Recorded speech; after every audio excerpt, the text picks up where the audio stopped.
मसुचीवाडी परिसरात सध्या कोल्ह्यानं अक्षरशः धुमाकूळ घातलाय।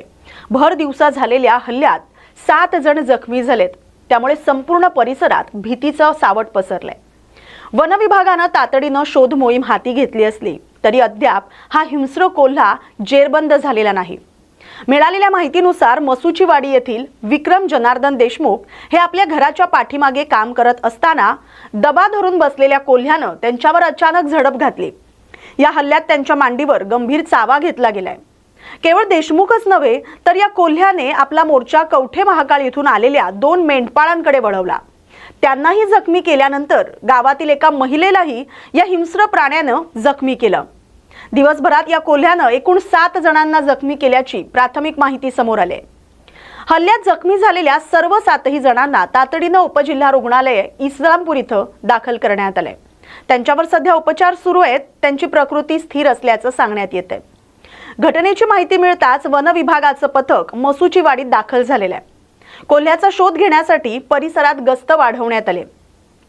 मात्र कोल्हा अद्याप हाती लागलेला नसल्यानं ग्रामस्थांमध्ये भीतीचं वातावरण कायम आहे।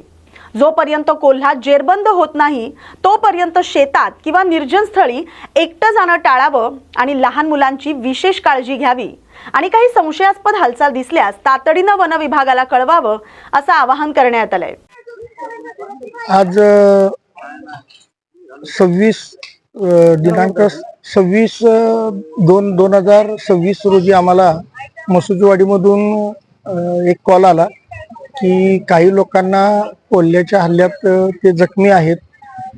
त्वरित आमच्या वरिष्ठ अधिकारी वनक्षेत्रपाल रमेश कांबळे साहेब, वनपाल बर्गे साहेब व वनरक्षक वाघमारे मॅडम यांच्या मार्गदर्शनाखाली रेस्क्यू टीमचे आमचे सदस्य आहेत प्रथमेश पोळ, गौरव गायकवाड आणि मी स्वतः युनुस मनेर यांनी त्वरित आम्ही जाऊन जागेवर त्या शहानिशा केली।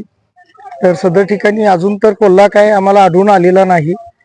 तिथून ज्या जखमींना उपचारासाठी उपजिल्हा रुग्णालय उरण ईश्वरपूर येथे आणण्यात आलेलं त्या ठिकाणी आम्ही येऊन रुग्णांची विचारपूस केलेली आहे आणि सदर